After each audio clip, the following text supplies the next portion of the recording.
Les amis, bienvenue, j'espère que vous allez tous très bien, très content de vous retrouver pour cette nouvelle vidéo et pour parler un petit peu de Liverpool-Manchester City. C'était le match du Community Shield qui se tenait à Leicester qui vient de s'achever il y a quelques minutes. Victoire 3-1 de Liverpool, belle entrée de Darwin Núñez, rencontre un peu décevante d'Erling Haaland. On va parler de tout ça aujourd'hui et j'ai envie de le faire en images et j'ai envie de le faire de manière assez réactive. Je me dis pour la nouvelle saison, ça peut être assez cool si dans l'heure à peu près d'un gros match, il y a une vidéo sur la chaîne pour arriver très vite, vous proposer tout de suite du contenu sur le match, mais quand même avec du matériau, quand même avec des images, pas juste mon visage en train de parler pendant une vingtaine de minutes. Il y a de la matière et il y a des choses qu'on peut illuminer, mettre en lumière avec les images, c'est un petit peu mieux. Donc voilà, victoire 3-1 de Liverpool. Ce qu'on peut dire déjà au niveau des 11, c'est qu'il n'y avait pas de grosses surprises. J'étais content de voir l'inclusion d'Erling Haaland, ça allait être mon point focus, le truc que j'allais analyser en priorité. Niveau Liverpool, Bobby Firmino prenait la pointe, Luis Diaz et Mohamed Salah, ok. Il y avait juste Alisson qui était forfait et donc Adrian dans les buts. Nathan Ake aussi aux côtés de Ruben Dias sur la charnière centrale, et sinon c'était plutôt du classique. On a vu donc Erling Haaland qui démarrait le match ici au moment du coup d'envoi. Malheureusement, ça s'est assez mal passé pour lui. Ça c'est à la 96e après une très très grosse occasion ratée qu'on va revoir. Darwin Núñez, lui, démarrait sur le banc. Fortune contrastée, destin opposé sur cette rencontre. Lui, le héros, au coup de sifflet final, le buteur et celui qui a provoqué un penalty. Joueur absolument décisif de la partie. Voilà, pour moi le premier axe, c'était vraiment l'intégration d'Erling Haaland très vite, ce qu'on a vu dès la 3e minute de jeu, quand il y avait la possibilité, l'envie de le lancer dans la profondeur, dans les grands espaces. On avait fait l'analyse dessus. Bien sûr, c'est un de ses points forts. On pouvait se poser des questions sur à quel point il allait rencontrer ce contexte en Première Ligue face à Liverpool et à sa ligne défensive très haute, historiquement très haute. Bon, il y a eu des opportunités pour le faire. En l'occurrence, la passe de Kevin De Bruyne est pile sur le pied droit de Virgil van Dijk. Elle n'aboutit pas, mais on a vu qu'il y avait cette volonté souvent d'utiliser Erling Haaland en transition offensive. Parfois, pas immédiatement, enfin pas comme pointe et comme joueur lancé dans la profondeur, parfois comme relais, ici, avec un ballon intérieur de Riyad Mahrez. Erling Haaland est trouvé, et voilà, ça a été une partie de sa production problématique. Typiquement, un petit manque de qualité technique dans les zones importantes. Là, son contrôle lui reste un peu dans la patte et du coup, il ne peut pas se mettre face au jeu et lancer Kevin De Bruyne avec une passe ici, ce qui aurait été idéal. La transition ralentit un peu. Derrière, il va chercher Grealish et voilà. C'était typiquement une situation autour de la 10e minute de jeu où Man City était pas mal en plus, avait un gros contrôle du ballon et quelques opportunités en transition. Voilà, déjà là, il y avait une petite erreur technique qui était dommage. On a vu aussi à quel point Man City cherchait Erling Haaland dans la profondeur. À nouveau là, donc lui se propose dans le dos de cette ligne très haute, mais parfois il était mal servi. Parfois, il n'était pas servi du tout et il semblait y avoir un petit manque de coordination. On a vu Kevin De Bruyne frustré notamment en seconde période, j'ai pas l'image là, mais petit manque de coordination dans les appels d'Haaland par rapport à ce qui est proposé par le porteur. Et finalement, Riyad Mahrez ici va pas chercher la profondeur. Peut-être qu'il aurait pu, peut-être qu'il l'a pas parfaitement vu, mais Haaland partait un petit peu trop tôt. Là, on le voit obligé de freiner sa course dans la profondeur. Il peut pas y aller pleine vitesse. Parce qu'il est parti un petit peu tôt avant que Mahrez se retourne. Ça, c'était dommage. Et donc, finalement, il va aller chercher Grealish de l'autre côté. Voilà, il y aurait eu mieux à faire sur cette zone. J'espère que mon visage ne vous a pas trop caché l'action. J'essaierai de faire mieux sur certains moments. Mais voilà, en gros, par rapport à cette recherche de profondeur qui était cherchée pour Erling Haaland. Ici, c'est un petit peu la même idée. On voit Kevin De Bruyne donc, qui est trouvé par ce super ballon de Riyad Mahrez, ça c'est typique City. Et derrière, pour moi, il y a l'envie d'aller chercher ce ballon enroulé à peu près dans cette zone avec l'appel du numéro 9, très tranchant, à 6 mètres du but à peu près. Et ce que je vois ici, c'est Erling Haaland qui prend un petit peu de temps avant de déclencher sa course. Là, j'ai pris pile au moment où le ballon est le plus avancé et où Erling Haaland n'a pas encore déclenché son sprint. Là, on est à 27-11. Si on voyait 27-12, il serait à pleine course. Mais voilà, il est un petit peu loin par rapport à là où il doit être. Genre ça, c'est la ligne du hors-jeu. Il pourrait être un petit peu plus proche ici. L'information a pris juste un moment un petit peu trop long à arriver avant qu'il déclenche son appel dans la profondeur. Et du coup, le résultat, c'est qu'au moment où Kevin De Bruyne peut lever la tête et idéalement, tu veux mettre ce ballon pile devant le but. Et bah, on voit ici le bras de Matip, donc on voit que le défenseur central est un petit peu trop avancé par rapport à Erling Haaland qui a un petit temps de retard. Et voilà, ça se joue à 1 seconde, mais c'est encore le type de déplacement, je pense, qu'Erling Haaland doit apprendre à mieux faire avec ses nouveaux partenaires dans une nouvelle organisation collective, etc. Ouais, là ça a un petit peu posé souci aussi. Ce que j'ai bien aimé par contre, cette situation à la 34e, 33-09, 34e minute de jeu, on voit sa capacité athlétique pour prendre le dessus sur un ballon qui n'est pas forcément évident. Donc voilà, c'est pas comme s'il est mis là et que tu peux aller l'attaquer parfaitement pour aller arriver face au but. Il lui reste un peu dessus. Et pourtant, avec un super contrôle orienté de la poitrine, en résistant au retour de Robertson ici, là on le voit très bien, il va réussir à aller déclencher une frappe. En déséquilibre, un petit peu trop central, il va buter sur Adrian, mais il a réussi à transformer la position initiale, qui était franchement pas évidente là, en un face-à-face et une frappe déclenchée à peu près à 10-11 mètres du but. Bon, ça aurait pu être un peu mieux sur la finition, mais sur cette capacité à se générer cette occasion-là, on a vu déjà pas mal de promesses et de potentiel, ça c'était bien. En revanche, 15 secondes plus tard, il y a, j'allais dire le plus gros raté, mais non, en fait c'est le deuxième plus gros raté, parce qu'il y en a en fin de match qui est encore pire. C'est super centre ici, et là il choisit sans doute la pire option technique. La qualité de déplacement pour se retrouver là était bonne, mais la pire option technique parce qu'il va mettre un pied gauche levé un peu en opposition, alors que soit finir pied droit, soit plonger directement et aller le prendre de la tête, peut-être que ça aurait été mieux. Sans doute que ça aurait été mieux. En tout cas, il va totalement rater sa reprise et gâche une belle occasion alors que Liverpool a pris l'avantage quelques minutes plus tôt. Donc voilà, ça c'était vraiment son gros raté de la première période. À nouveau, sur la première touche de balle, on a vu des imprécisions techniques. Bon, c'est pas pour bâcher Erling Haaland totalement, j'ai fait une vidéo sur tous ses points forts, j'ai tellement parlé de lui sur la chaîne, etc. Mais c'est vrai que sa première touche de balle, ça reste encore un de ses petits points faibles. Et là, notamment sur ce ballon intérieur qui avait été donné par Grealish, il y a une bonne situation à aller jouer, que ce soit lui directement pour enchaîner sur son pied gauche, ou même peut-être derrière pour aller servir ici Riyad Mahrez. Et hop, le contrôle. Et non, il est un petit peu long. Contrôle un petit peu raté. Matip va pouvoir bondir dessus. C'est une grosse occasion qui n'est même pas générée finalement, même pas de tir au bout, parce que la première touche dans la surface était juste un petit peu trop longue. Ok, et enfin, ouais, ça c'est pour parachever le tout, il a un petit peu disparu sur les 20 dernières minutes. Je pense que physiquement aussi c'était un peu compliqué, mais il y a 7 grosses occasions, ça aurait rien changé. Liverpool avait déjà remporté le match, il restait 40 secondes de jeu, mais 7 grosses occasions versus ce que fait Darwin Núñez de l'autre côté, elle est un petit peu symptomatique de ce match d'Erling Haaland sur un ballon, donc reprise déviée par Adrian, reprise de Phil Foden, il la met sur la barre et ça passe au-dessus. Et ouais, ça c'était le gros raté, je pense qu'on va pas mal voir sur les jours qui viennent. Voilà, tout ça, encore une fois, c'est pas du tout pour tomber sur Erling Haaland. Premier match compétitif face à un énorme adversaire dans un nouveau système de jeu, plein de trucs à comprendre.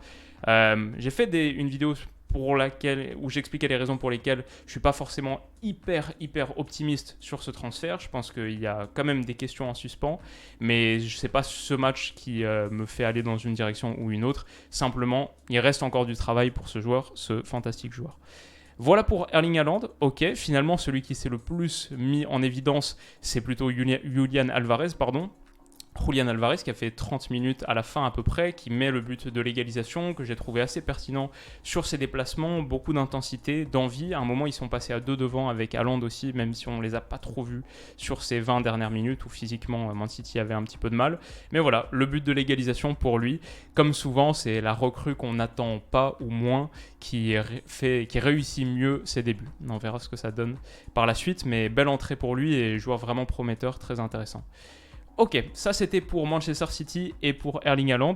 On est toujours là, vous me suivez encore. On va passer sur Liverpool maintenant. Parce que pour moi, la première question que je me posais en attendant ce match, c'était l'intégration d'Haaland. Qu'est-ce que ça va donner? Est-ce qu'il va se mettre au diapason? Et la deuxième question que je me posais, c'est est-ce que ce Liverpool est toujours aussi compétitif que la saison passée? Où ils perdent, c'est vrai, la Première Ligue sur la fin, où ils perdent cette Ligue des Champions en finale, mais ils ont fait une saison fantastique, il y a quand même une ossature hyper puissante. Ils ont perdu Mané, ils récupèrent Darwin Núñez, ils ne sont pas trop renforcés par ailleurs, même si on a vu Carvalho faire quelques minutes sur la fin de match. Voilà, qu'est-ce que ça allait donner? franchement pas mal. Je dirais que sur le premier quart d'heure, 20 premières minutes, ils sont un peu en difficulté. Man City prend plutôt bien le contrôle du ballon. Ils ont quelques situations en transition, notamment un moment où Salah face à Cancelo, et il lui a fait assez mal d'ailleurs. Bon match de Salah sur son côté face à Cancelo. Le passe, et il y a une belle occasion pour Liverpool. Mais sinon, ce but arrive un peu contre le cours du jeu.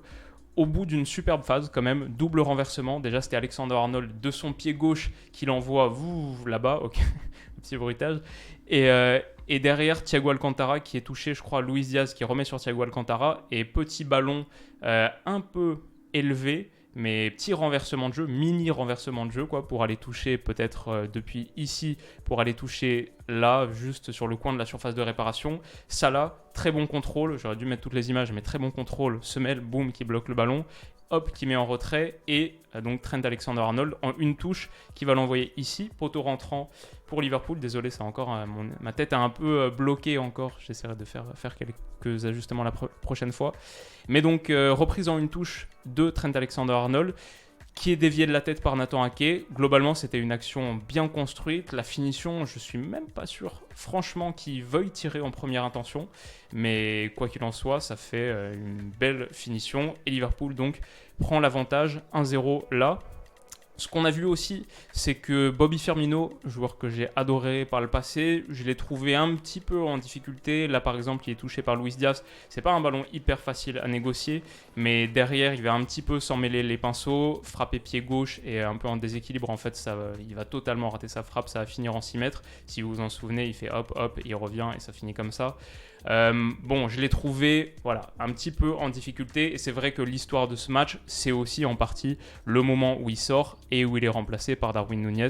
C'est ce qu'on va voir sur les prochaines minutes. Darwin Núñez qui entre donc à la 59e minute de jeu, 58-02. Il a une trentaine de minutes, un peu plus même avec le temps additionnel. 40 minutes en fait, il y avait 7 minutes de temps additionnel. 40 minutes de temps de jeu pour Darwin Núñez, qu'il a mis à profit, qu'il a totalement mis à profit. On l'a vu souvent sollicité par Liverpool, plein axe. Ça, c'était à partir du moment où Núñez était là. Il y a eu tellement de ballons ici donnés plein axe en plein dans la profondeur. Darwin Núñez, cette pointe qui étire la profondeur et qui faisait très très mal dans cette zone. Même si là, le placement d'Ake, c'est sur une récupération de balle de Liverpool. Donc la défense est un petit peu désorganisée. Récupération de balle haute de Liverpool. Mais bref, ces ballons-là, Núñez a fait mal. Grosse situation, ça c'est 5 minutes après son entrée en jeu, qu'il rate pour le coup, et je ne l'ai pas trouvé hyper efficace, surtout au départ. Donc qu'il rate un face-à-face, bel arrêt d'Ederson en plein dans la tête, qu'il a mis un peu dans le dur. Mais voilà, il y a eu ça, il y a eu ce petit gâchis aussi, malgré un très bon centre, là il est trouvé dans l'axe de la surface de réparation et la tête va passer un petit peu à côté. Mais est-ce qu'on doit retenir le relatif manque d'efficacité sur ces premières minutes ou le nombre de situations qu'il s'est généré, à quel point il a pesé sur la défense de Manchester City? J'ai plutôt envie de dire la seconde partie, parce qu'à partir du moment où il est entré, Liverpool a été nettement plus dangereux. Il y a eu cette occasion, il y a eu bien sûr donc le penalty provoqué. Ça encore une fois, c'est un peu la même chose, c'est la tête qu'il fait en opposition, peut-être on va le voir un petit peu mieux sur cette image, ouais, pas vraiment, mais cette tête en opposition, je crois même pas qu'elle soit cadrée. En réalité, on le voyait sur certains ralentis, elle est un peu ratée, mais il est à la réception de ce centre, il est dans la zone qu'il faut, et il réussit donc, à travers cette tête et la main de Ruben Dias, il réussit à provoquer ce penalty qui permet à Liverpool de reprendre les devants après l'égalisation de Julian Alvarez. But de Mohamed Salah donc sur ce penalty. Salah, un but, une passe décisive aussi, celle en première mi-temps pour Alexander-Arnold, gros match de Salah. Mais voilà, à partir du moment où Núñez est entré, le volume offensif de Liverpool a vraiment pris une dimension supérieure. City était bien fatigué aussi sur cette période.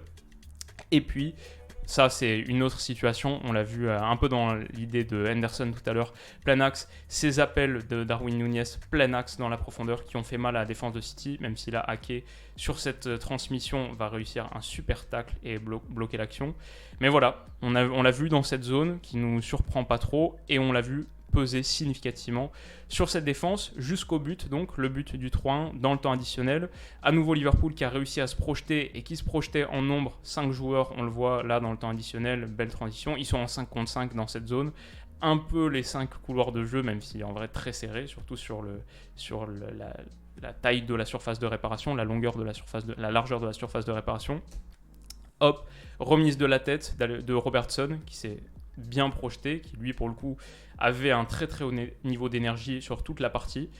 Liverpool avait fait plus de matchs de préparation, je crois que c'était Liverpool a fait 4 matchs de préparation et Man City 2, donc là c'était respectivement les 5e et 3e matchs que jouaient les deux équipes.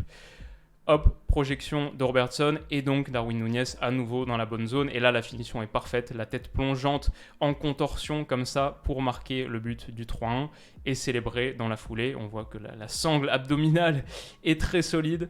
Voilà, super entrée de Darwin Núñez. Là, c'est une image que j'ai mis aussi pour souligner à quel point City était un petit peu cramé. Sur cette fin de match, sur les 20-30 dernières minutes, on les a quasiment pas vus. Et voilà ce que je dirais sur cette partie dans son ensemble. Peut-être les trucs que je peux rajouter, c'est le gros match de Salah que j'ai trouvé très très bien en jambes, qui a fait hyper mal à Cancelo sur son côté. 2 dribbles sympas en première et en seconde. Peut-être aussi Man City doit se trouver un latéral gauche, un vrai latéral gauche de métier, Cucurella, etc. Peut-être pour mettre Cancelo à droite, à voir. Et Luis Diaz aussi que j'ai trouvé assez en jambes sur la qualité d'accélération. On l'a vu à plusieurs reprises vraiment tenir la distance. Thiago Alcantara, bon match pour lui aussi. Dans l'entrejeu, peut-être le meilleur. Je crois qu'il y a 3 dribbles et 3 tacles réussis pour lui, ce qui est un des records du match. Donc voilà. Dans l'ensemble, un match assez kiffant et sympa à regarder. Haaland versus Núñez, la première manche donc, est remportée par Darwin Núñez. Et ça va être un peu le duel à distance et peut-être le duel qu'on va voir souvent sur les pelouses de Première Ligue. Peut-être d'autres compétitions aussi. J'espère que cette vidéo rapide vous a plu. Encore une fois, on est dans la réaction/analyse avec quelques images. Le but, c'est que ça sorte vite, mais qu'il y ait quand même de la matière et que tout le monde prenne son kiff. J'espère que ça vous a plu. Si c'est le cas, n'hésitez pas à mettre un petit pouce bleu. On se retrouve demain pour la même sur le Trophée des Champions, Paris-Nantes. Et voilà, on se dit à très vite. Prenez soin de vous et de vos proches. Bon dimanche qui arrive. Bisous.